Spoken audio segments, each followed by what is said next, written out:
নমস্কার বন্ধুরা, আমি আমার ছাদে এক বিন্দু জায়গাও ফাঁকা রাখিনি। কোথায় ক্যামেরা রেখে ভিডিও করব সেটা খুবই অসুবিধা হয়ে যায়। 2-3 দিন থেকেই আমি টমেটো হারভেস্ট করা শুরু করেছি। দেখতেই পাচ্ছেন আমার এখানে প্রচুর টমেটো গাছ লাগিয়েছি। যেখানে আমি ফাঁকা পেয়েছি টমেটো গাছ লাগিয়ে দিয়েছি, এবং টমেটোগুলো খুবই স্বাদে উন্নত এবং সাইজও খুব সুন্দর। আসুন দেখাই। এই যে দেখুন টমেটো গুলো, সাইজটা ইসের মতন, মিষ্টি কুমড়োর মতন।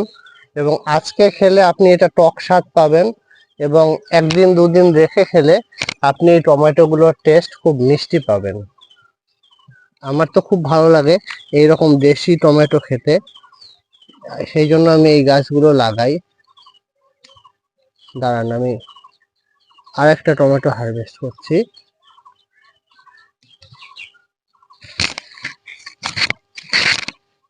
এই যে দেখুন কি সুন্দর টমেটো।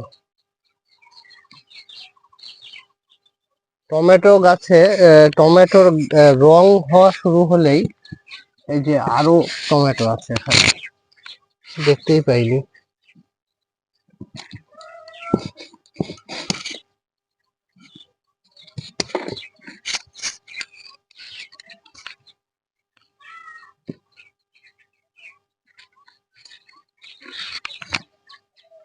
এই দেখুন কি সুন্দর টমেটো।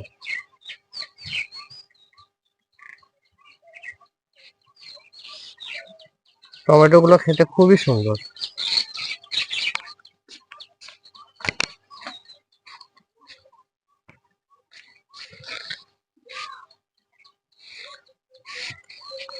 এইদিকে আরেকটা টমেটো হয়ে আছে, সেটা দেখাচ্ছি।